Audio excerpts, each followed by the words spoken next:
Right, recording. We're live. All right. Welcome back to the Better Than Bitcoin podcast, where I talk about the future of money. I'm your host, Jamie Dabauskis. See, I got a lot of feedback about what I should do for my second episode of this podcast, and since I'm all about improvement, I want to implement all the feedback I get. So the format of this episode today, I will be listening to right now, will mostly be revolved around me and my experiences and opinions surrounding Bitcoin. So I'm just gonna jump straight into some of the questions I got. One of the questions I got is one listener asked me how I got interested in Bitcoin. I first noticed Bitcoin when it broke $1,000 for the second time. It broke $1,000 and then went dipped down and then it broke it again. It broke it again in late 2016 to early 2017 ish. So I was 16 when it broke $1,000 for the second time. And before I saw it as an actual investment, I thought that you can only buy one full Bitcoin, almost like a stock. So that's why I never really bought earlier because I was 16 at the time. I didn't have a spare $1,000 just to put in a obscure investment. I eventually researched it more further, and it got on my radar as an actual investment when it was around 5,000 ish because, like I said before, you can buy any amount of Bitcoin. You don't have to buy one full Bitcoin. Bitcoin can be divided up to 100 million units. So you can buy 1/100 millionth of a Bitcoin, which is equal to one Satoshi. That's the unit of currency in Bitcoin. One Satoshi is equal to 1/100 millionth of a Bitcoin. And because that was named after the pseudonym of the creator of Bitcoin, Satoshi Nakamoto. Still, nobody knows who he is. I personally think he's not a person. He's a group. He's a group of people. No one person could have created Bitcoin. Anyways, I researched it, got my radar when it was around 5,000 ish.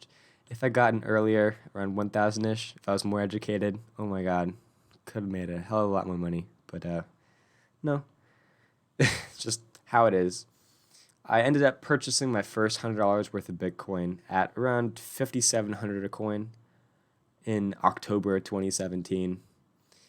That's when I was trying to line it up with because Bitcoin once you buy not Bitcoin when on Coinbase I bought through Coinbase, which is an exchange, and I tried to line it up with my birthday. My birthday is on October 25th, and I was trying to buy the Bitcoin and have Coinbase like put it in my account on the 25th as like a birthday present for myself, but it came a little bit earlier, so I was so happy I got the Bitcoin. So I bought it 5,700 a coin. I ended up selling a little bit later.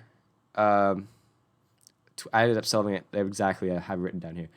12 days later, I ended up selling my $100 as $111. So I made $11 profit. So on $100 bet, which is actually not that bad. 11% return, not that bad for your first go. It was my first go for anything. I never did stocks. I never did anything before this. This was my first like real investment, and I was kind of proud of myself. I'm like, I made $11 on 100. See if I put in all my money, see what I could do with that. That's not what ended up happening, but that's what got me hooked. That's what got me hooked. That adrenaline that I could actually make money by putting in something and walking away and doing something else and then taking it out later at a later date and it's more. That's what got me hooked because I could make money in my sleep, apparently. That's actually a pinned tweet. It was a quote by Warren Buffett or something like that. It's a quote tweet on my Twitter. I loved it. I've been actively watching Bitcoin and cryptocurrencies in general for 2 years now, since 2017, 2016 ish. Uh, I'm going to jump straight into another question I got. Lessons I've learned from these past 2 years is one of the lessons I learned my dad taught me is don't get cute with your buy and sell orders. If you have an order and you know it's going to go to X, Y, and Z price, and you have the reason to believe it's going to go up or something like that, don't, and you know it's going to temporarily, it might go down just a little bit, don't strive for that extra $50 drop to get an extra $10 on your return. It's just, the more you wait, if you have a price target, if you have the reason to believe it's going to go up, the more you wait, the more risk you induce on yourself. So it's just not worth it to get, basically, it's not worth it to get cute with your buy and sell orders. That's one lesson I've learned. So another lesson I've learned is if you have your research and analyses backing up a price target, stick to it unless your stop loss is hit. So there's been multiple times where I have a price target and I buy in an order, and right after I buy in the order, it tanks a little bit. And then it worries me, but it hasn't hit my stop loss yet. So it worries me, and I get emotional, and I'm like, oh my God, I'm going to lose that money pretty quick. I might as well take the losses and run right now. And then I get scared, and then I usually consult my dad. My dad is my go-to guy for this. He always tells me, oh, is your stop loss hit? And I always tell him no. And he says, okay, stay in it. Because if it tanks a little bit but doesn't hit your stop loss, it can reverse back the other way at the same strength of a move. It can do that. You never know. You have to stick to your stop losses. That's the bottom line. Bottom line, stick to your stop losses. Another lesson I've learned is not to get emotional and scared. It's talking from personal experience, it is real easy to say and not so easy to actually do. Because when I first started and with a little smaller positions, I used to get scared over losing $10. And I'm like, oh my God, I just lost $10. I could have bought a couple candy bars. I could have bought this with that. I could have bought that with that. But now it's just gone. It's just gone. But now I have bigger positions and I'm more experienced and I know what's going on. I know what to do. And now it sounds kind of bad to say, but like I don't really flinch when I'm down a couple $100. And I know for if any adults are listening to this and they're probably thinking, oh my God, I lose a couple $100 every day spending it on this and this and this. But I'm a kid. I'm in college. A couple $100 to lose in a day is actually quite a lot for me. So, but the thing is, I know, I just experienced. I just don't flinch. I'm just hardened seasoned trader, I guess. I don't know. I just don't flinch anymore. I think it's something to be proud of, but also something to be like, oh, that shouldn't happen in the first place. Another lesson I've learned. Technically, you have never actually made anything until you sell. It's easy to tell. Whenever Bitcoin is up, I like to tell my friends, oh my God, guess how much money I made today? I made X, Y, and Z amount. And they'll go, oh my God, you made that much money today? I'll be like, hell yeah, look how cool I am. But the thing is, I never actually made that money. I'm just up that amount. There's a difference between making that money in a day and being up that amount in a day from your investments. Because technically, most of the times when I say that, it's just for someone who's not into trading, which is most of my friends, it's just easier to say, I made this much amount today versus saying, I'm up this much amount. I have other friends who are into finance, and usually I have to get more technical with them, and I tell them what like really happens. But for the most part, yeah. Bottom line, you've never actually made anything until you sell, because it can turn around pretty quick. You can lose that amount in the snap of your fingers. Yeah. So moving on to the next question I got is what are my favorite websites and where do I get my news and research? So I'm gonna tell you that there's 3 websites I use in relating to Bitcoin and cryptocurrencies I've been using for a while. For my news and stuff like that, I use what's called a cointelegraph.com because they give me a mix of news, opinions, and market analyses. Those are they give a lot more categories of articles than that, but the thing is, news, opinions, and market analyses, those are the three categories I use and I look at on the website. I think it's quite cool. They give really good news on there. They also have like really cool like pictures. I don't know. It's almost like judging a book by its cover. It's like the picture on there are really nice, and then you read the article, you're like, oh my god, this is a nice article too. I know I'm like really like praising them. Oh my god, sponsor me, please, give me money. Kidding.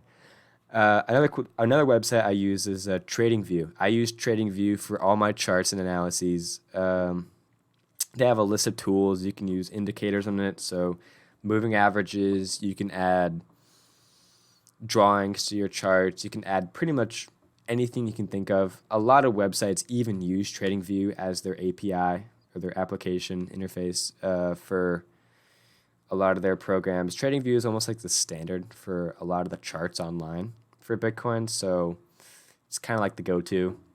Another thing TradingView has is a thing called ideas, so people can mark up the charts with their analyses and make all the drawings, and they can post their ideas on the TradingView website. And one thing I learned when I first started out is you can't really say, oh my god, Bitcoin Jesus 123 just said Bitcoin's going to $10 million. Oh my god, I should put all my money in right this second. You can't really, that's the dumbest thing. You can't base your analyses off of one obscure random person on the internet. It's even like if it's something you want to hear, usually people believe it. But people have to understand that you can't just. Oh my god, people are speeding outside. Sorry, that distracted me. You can't base your analyses off of one person on the internet, especially if you don't know them. That's kind of bad, I guess. Yeah, I never use their analysis as a trading plan. I actually use TradingView. I use the ideas section as to get an idea for the market sentiment. So for those of you who don't know what sentiment is almost like a scale of how everybody in the market is feeling. So if the general sentiment of the market is bullish, people are going to think it's going to go, usually in this case, Bitcoin. If people are bullish on Bitcoin, which means it's going to go up. If the market sentiment is bearish, it means it's going to go down. Yeah, that's what I use. I also use Twitter to analyze sentiment. If people are screaming, short, short, short, it's going to zero. That's kind of like a sign of, oh, maybe I should sell or maybe I should buy. It's kind of a gamble. Get out of here, Windows ad. Another website I use is Twitter. I use Twitter to get my ideas across on a Bitcoin. I also use Twitter to see prominent figures in finance and computer science to share their thoughts on crypto. I like to follow the Winklevoss twins. I like to follow a lot of big crypto guys. Vitalik Buterin, he's a guy who created Ethereum. I like to follow a lot of those guys on Twitter, but also I like to tweet a lot with things that I see. Follow me on Twitter at Jamie Dabauskas, JamieDubauskas. Selfless plug.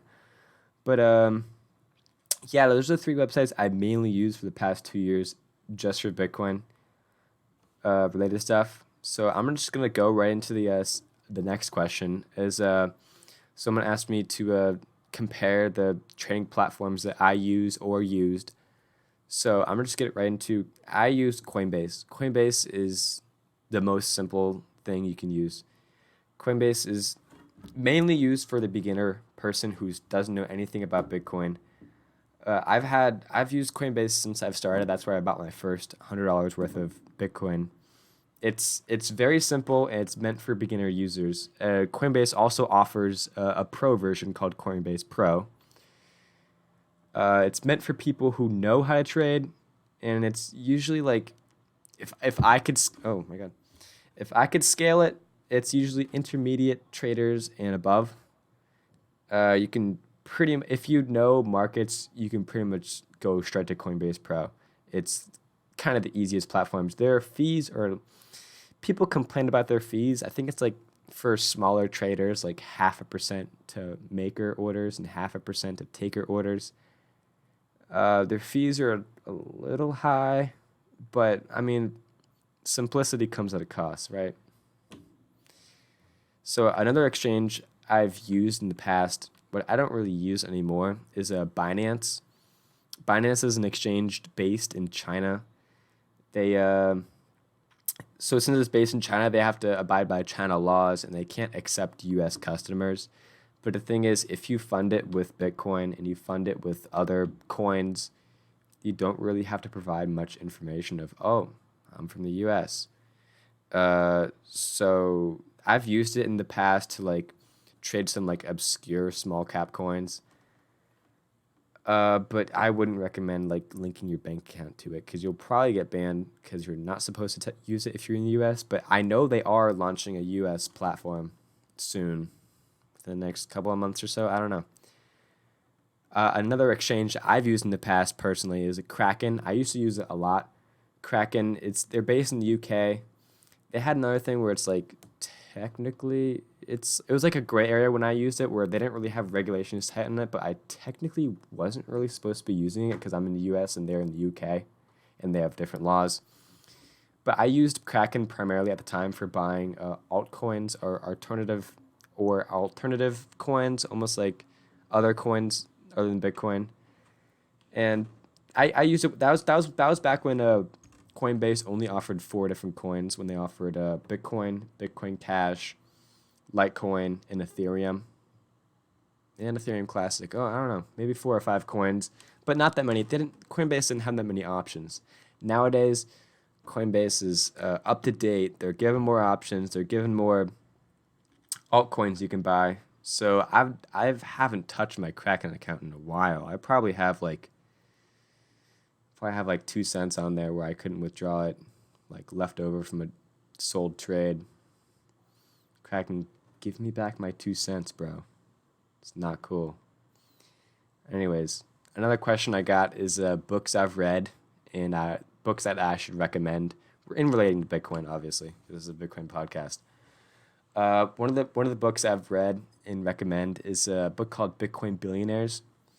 It's about the Winklevoss twins. If you don't know who Winklevoss twins are, they're the 2 guys that helped Mark Zuckerberg have the idea for Facebook.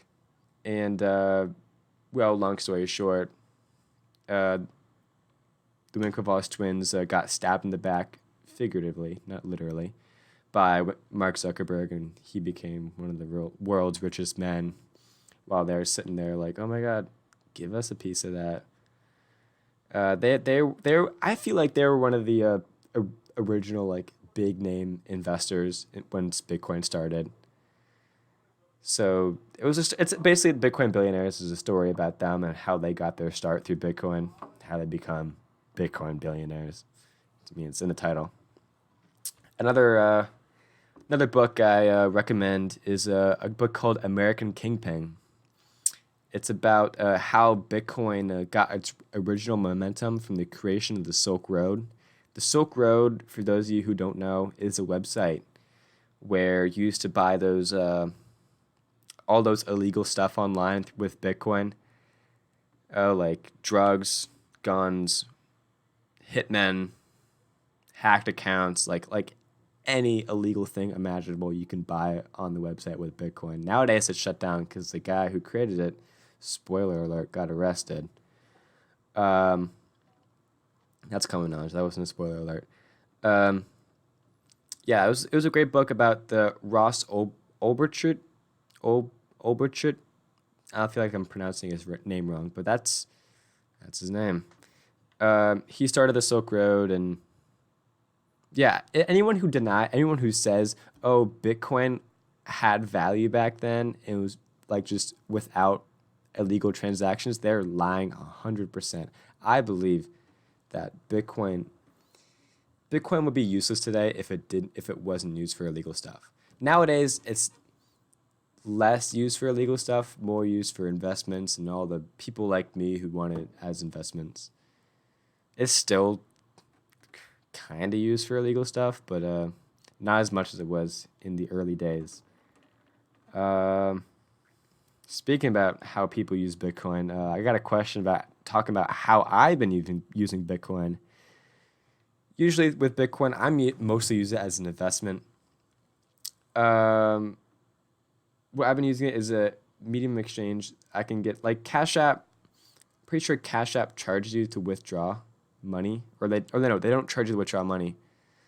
But I've been using it through Cash App a lot. Whenever someone sends me, one of my college buddies sends me, oh, I owe you money for this. I'm gonna Cash App you. I usually just take that money, convert it to Bitcoin, and put it in my Bitcoin wallet. So I've been like stacking Bitcoin with payments that people have been giving me through Cash App. That's what I've been using Bitcoin lately, but for the most part, I'm using it as an investment, buying into it, selling, trading it, blah, blah, blah, et cetera, et cetera, et cetera. People who use Bitcoin as an actual currency to buy things, like not just through Cash App, but just like Bitcoin itself, like on an app, on a wallet app, people who use it to buy physical items, I think are not the smartest because Bitcoin is too volatile. It's too volatile. You can't predict what it's going to be tomorrow. You can't predict what it's going to be in a week or a month or a year. But like let's say oh my. Let's say I purchased this mug for a couple Bitcoins in the past. Nowadays, that mug would be worth a couple $1,000s. And yes, I'd probably wish I held into the Bitcoin versus buying the physical item. See, that's like almost like a buyer's remorse times 20 million. Like it's people who use crypto as an actual currency. I mean, other cryptos maybe, but Bitcoin specifically, it's not that smart of an idea. I'm gonna back up and say, if you're in a third world country and your economy isn't collapsing and your government is crap, and your money in the government is your money in the country is worthless, then just maybe, your using Bitcoin as a currency is viable. So yeah, that's all the questions I had for today. If you have any more questions for me, tweet me at Jamie Dubauskis, JamieDubauskis. If you have any questions. So this is the end of the second episode. So yeah, stay tuned for a next episode. Thank you.